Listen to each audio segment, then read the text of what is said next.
Filosofia da caixa preta, a imagem. Imaginação e conceituação tradicionais, capacidades reversíveis de fazer e interpretar imagens e textos tradicionais.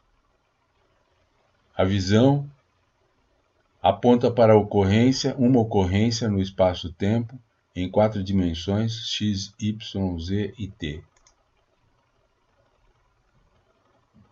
A visão é o apontamento, a referência a alguma coisa que acontece no espaço-tempo x, y, z e t.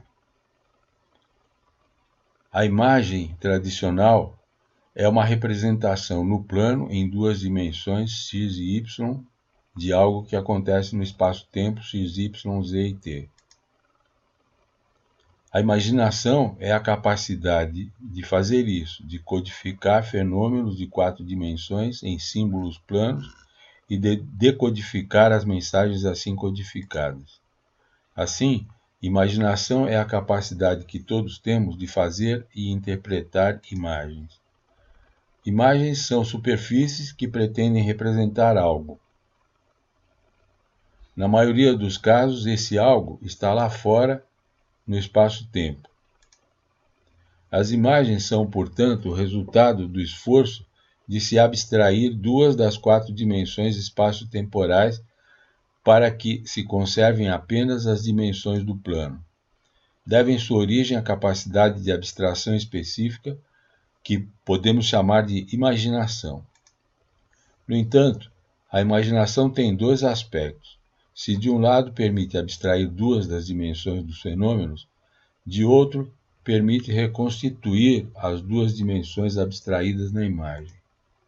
Em outros termos, a imaginação é a capacidade de codificar fenômenos de 4 dimensões em símbolos planos de 2 dimensões e decodificar as mensagens assim codificadas. Imaginação é a capacidade de fazer e decifrar imagens. O fator decisivo no deciframento de imagens é tratar-se de planos. O significado da imagem encontra-se na superfície e pode ser captado por um golpe de vista. No entanto, tal método de deciframento produzirá apenas o significado superficial da imagem. Quem quiser aprofundar o significado e restituir as dimensões abstraídas, deve permitir à sua vista vaguear pela superfície da imagem. Tal vaguear pela superfície é chamado scanning.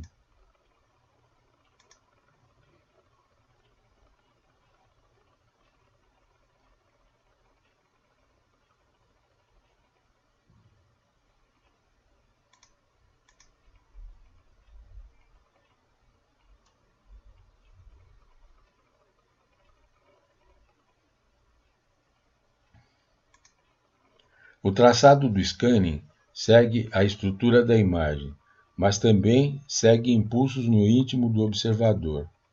O significado decifrado por esse método será, pois, resultado de síntese entre 2 intencionalidades, a do emissor e a do receptor.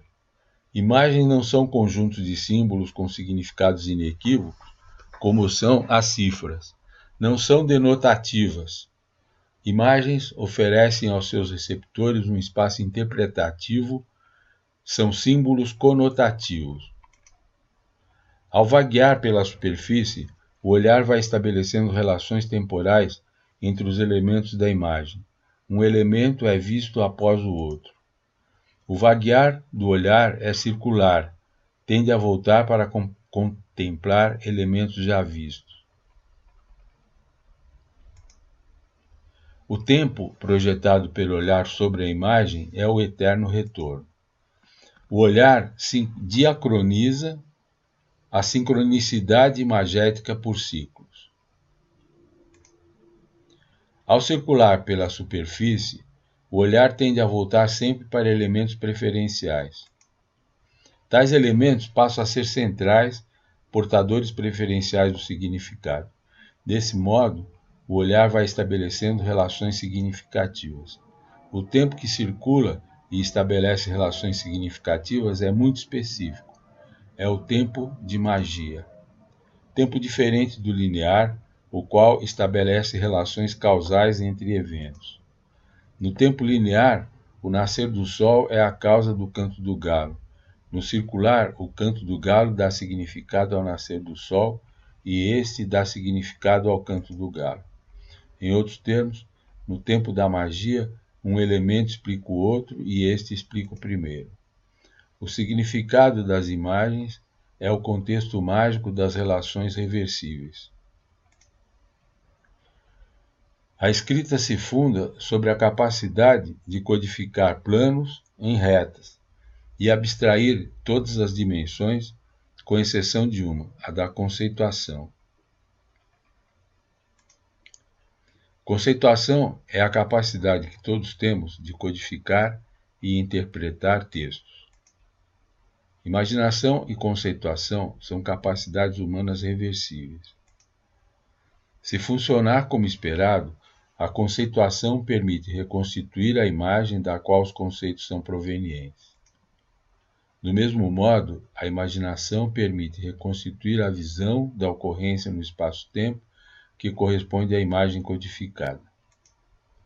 Imagens são códigos que traduzem eventos em situações, processos em cenas. Não que as imagens eternizem eventos, elas substituem eventos por cenas. E tal poder mágico, inerente à estruturação plana da imagem, domina a dialética interna da imagem, própria a toda mediação, e nela se manifesta de forma incomparável. Imagens são mediações entre o homem e o mundo. O homem existe, isto é, o mundo não lhe é acessível imediatamente. Imagens têm o propósito de representar o mundo, mas ao fazê-lo, entrepõe-se entre mundo e homem. Seu propósito é serem mapas do mundo, mas passam a ser biomos. O homem, ao invés de se servir das imagens em função do mundo, passa a viver em função de imagens.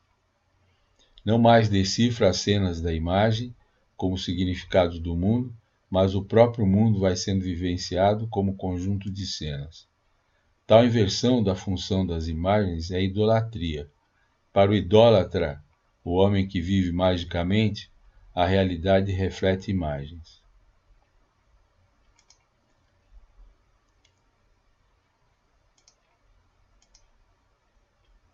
Podemos observar hoje de que forma se processa a magicização da vida. As imagens técnicas atualmente onipresentes ilustram a inversão da função imagética e remagicizam a vida.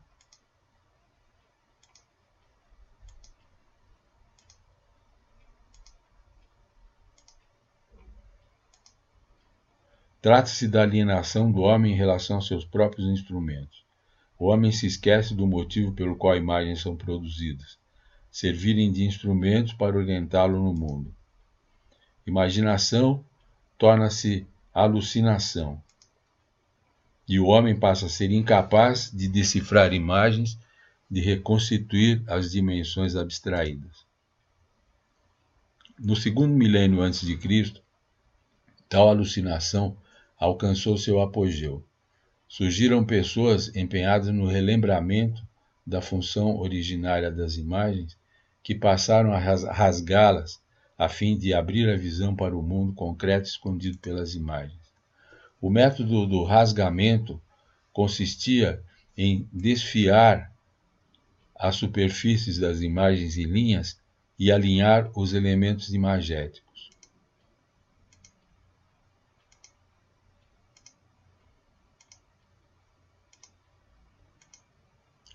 Eis como foi inventada a escrita linear. Tratava-se de transcodificar o tempo circular em linear, traduzir cenas em processos. Surgia assim a consciência histórica, consciência dirigida contra as imagens. A escrita se funda sobre a nova capacidade de codificar planos em retas e abstrair todas as dimensões com exceção de uma, a da conceituação, que permite codificar textos e decifrá-los. Isso mostra que o pensamento conceitual é mais abstrato que o pensamento imaginativo, pois preserva apenas uma das dimensões do espaço-tempo. Ao inventar a escrita, o homem se afastou ainda mais do mundo concreto, quando efetivamente pretendia dele se aproximar. A escrita surge de um passo para aquém das imagens e não de um passo em direção ao mundo. Os textos não significam o mundo diretamente, mas através de imagens rasgadas. Os conceitos não significam fenômenos, significam ideias. Decifrar textos é descobrir as imagens significadas pelos conceitos. A função dos textos é explicar imagens, a dos conceitos é analisar cenas. Em outros termos, a escrita é metacódigo da imagem. A relação texto-imagem é fundamental para a compreensão da história do Ocidente. Na Idade Média, assume a forma de luta entre o cristianismo textual e o paganismo imagético. Na Idade Moderna, luta entre a ciência textual e as ideologias imagéticas. A luta, porém, é dialética. À medida que o cristianismo vai combatendo o paganismo, ele próprio vai absorvendo imagens e se paganizando. À medida que a ciência vai combatendo ideologias, vai ela própria absorvendo imagens e se ideologizando. Por que isso ocorre? Embora textos expliquem imagens a fim de rasgá-las, imagens são capazes de ilustrar textos a fim de remagicizá-los.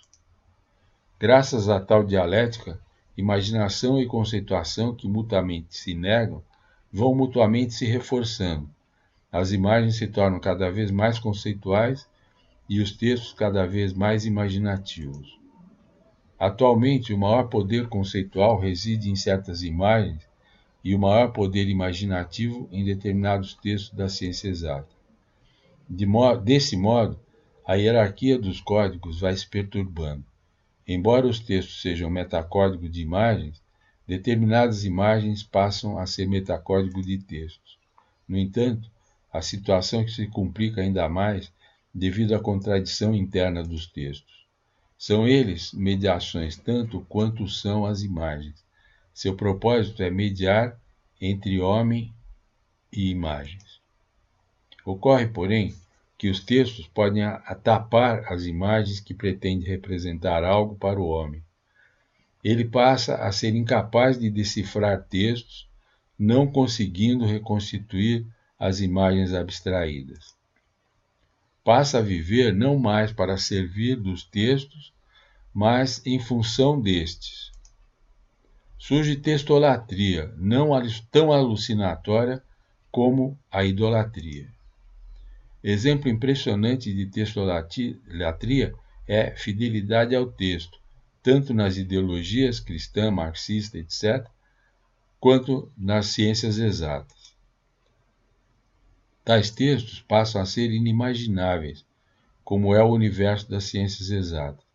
Não pode e não deve ser imaginado. No entanto, como são imagens, o derradeiro significado dos conceitos, o discurso científico passa a ser composto de conceitos vazios. O universo da ciência torna-se universo vazio. A textolatria assumiu proporções críticas no percurso do século passado. A crise dos textos implica o naufrágio da história toda, que é estritamente processo de recodificação de imagens em conceitos. História é explicação progressiva de imagens, desmagicização, conceituação. Lá onde os textos não mais significam imagens, nada resta a explicar, e a história para.